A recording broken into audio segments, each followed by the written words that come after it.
ఈనాటి మన విశ్లేషణకు స్వాగతం. ఈరోజు మనం ఒక అసాధారణమైన వ్యక్తి కథను తెలుసుకోబోతున్నాం.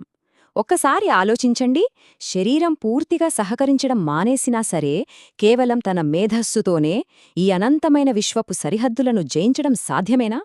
ఖచ్చితంగా సాధ్యమే అని నిరూపించిన ఒక కర్మయోగి మహాకథ ఇది. ఆయనే స్టీఫెన్ హాకింగ్.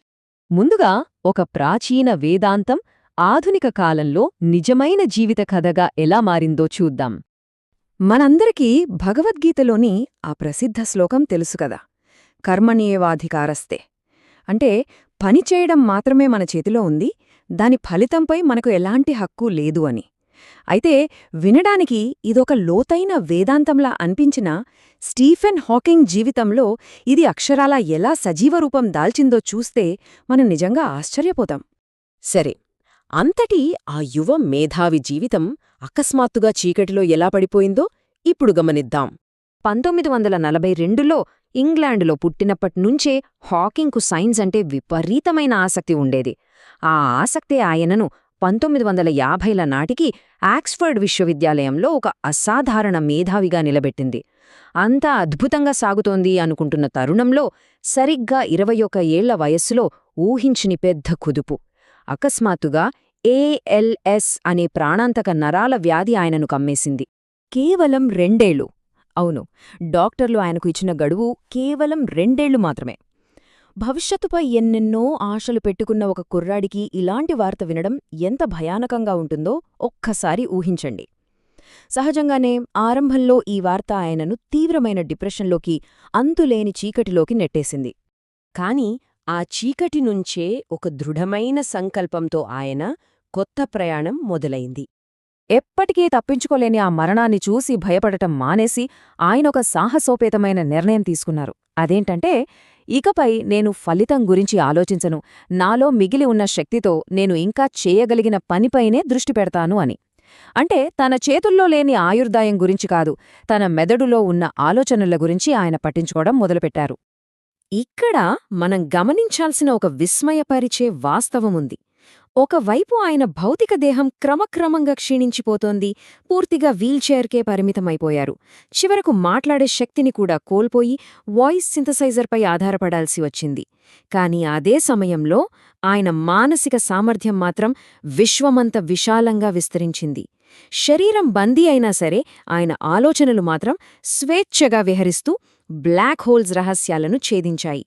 మరి ఈ అనంత విశ్వంలో ఆయన సాధించిన అద్భుత విజయాలు ఏంటో ఇప్పుడు చూద్దాం. శారీరక పరిమితులను, మరణభయాన్ని పక్కన పెట్టాక ఆయన సాధించిన విజయాలు అక్షరాల చరిత్రను తిరగరాశాయి. ముఖ్యంగా బ్లాక్ హోల్స్ భౌతిక శాస్త్రంపై ఆయన చేసిన పరిశోధనలు ప్రపంచానికి మార్గదర్శకంగా నిలిచాయి. ప్రపంచంలోనే అత్యుత్తమ శాస్త్రవేత్తలలో ఒకరిగా గుర్తింపు తెచ్చుకున్నారు.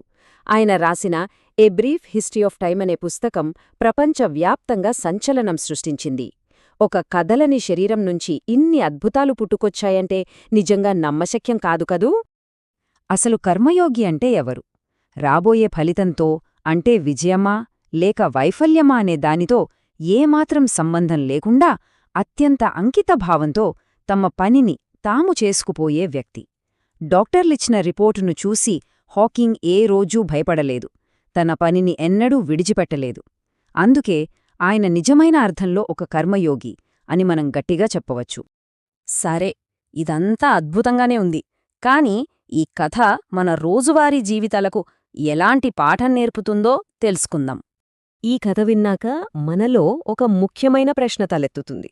మనం వ్యక్తిగత వైఫల్యాలను ఎదుర్కొన్నప్పుడు, లేదా మనం ఎంతగానో ఆశించిన ఫలితం రానప్పుడు ఏం చేయాలి? ఆ పరిస్థితికి మనం ఎలా స్పందించాలి? చూడండి, మన జీవితంలో ఎన్నోసార్లు అనుకోనివి జరుగుతుంటాయి.